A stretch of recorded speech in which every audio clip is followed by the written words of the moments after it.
Today, we're going to explore Japanese shrines, but maybe not in the way you'd expect.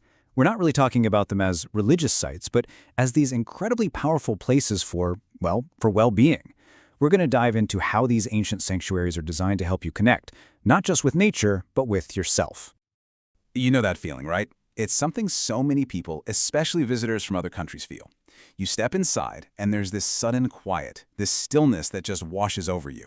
Well, that's not an accident. It's totally by design, a result of a deep philosophy that's been perfected over centuries to create exactly that feeling. So let's unpack how it all works.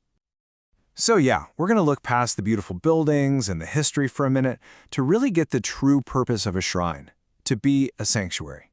It's a place to hit a reset button, to recharge, and to find that little bit of inner balance that gets so easily lost in our crazy modern lives. Okay, so to really get what shrines are all about, we have to kind of shift our thinking.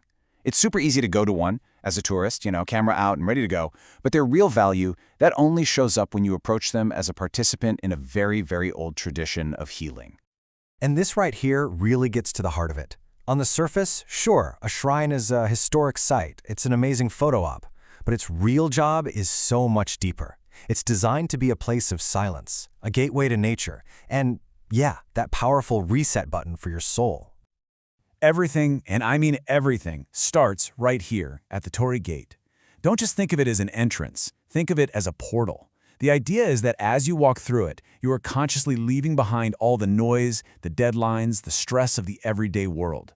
You're stepping into a space where a whole different set of rules apply, the rules of nature and quiet.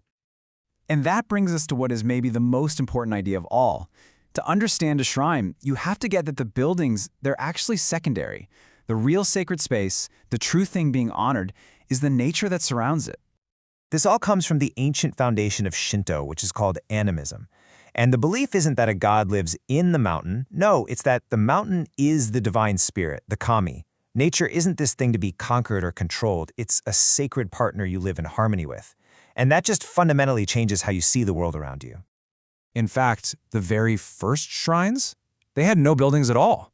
They were simply places in nature that felt especially powerful, a huge ancient tree or a stunning waterfall.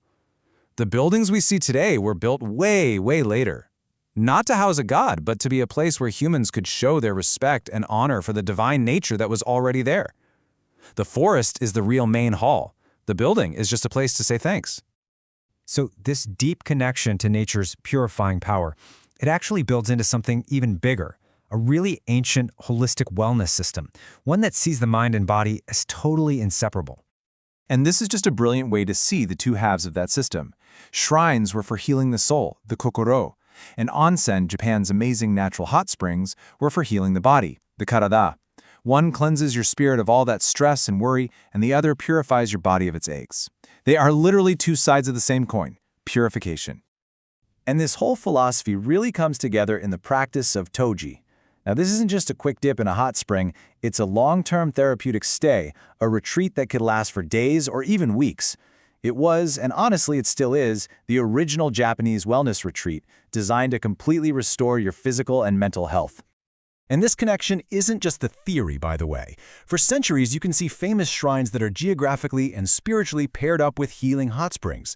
People would make a pilgrimage to a shrine to purify their spirit, and then they'd travel to a nearby onsen to heal their body. It was the original mind-body wellness package tour. So this deep-seated way of seeing the world, this idea of humanity being a part of nature instead of its master, it didn't just create shrines and onsen. It actually forged the entire character of Japanese culture. This quote just perfectly captures it. The goal isn't to fight against nature, or to fight against other people, or even to fight your own inner struggles. The goal is to toe-to-know, which means to attune, to align, to bring things into harmony. It's a whole philosophy of adjusting to the flow of life, instead of trying to force it to go your way. And from that mindset, you get all these cultural traits that are so distinctly Japanese. Humility, right? Which comes from experiencing things like earthquakes and typhoons that you just can't control. A deep desire for social harmony, which mirrors the balance found in nature. A culture of cleanliness, because purification is both a physical and spiritual ideal. And this acceptance that life isn't just black and white, because nature itself is both incredibly beautiful and destructive, gentle and fierce all at once. So how do we take all of this amazing knowledge and turn it into a real personal experience? How do we go from just looking at a shrine to actually feeling its purpose? Well, what's so fascinating is that visitors to Japan often seem to get this instinctively. They don't describe shrines as religious places. They call them spiritual nature sanctuaries.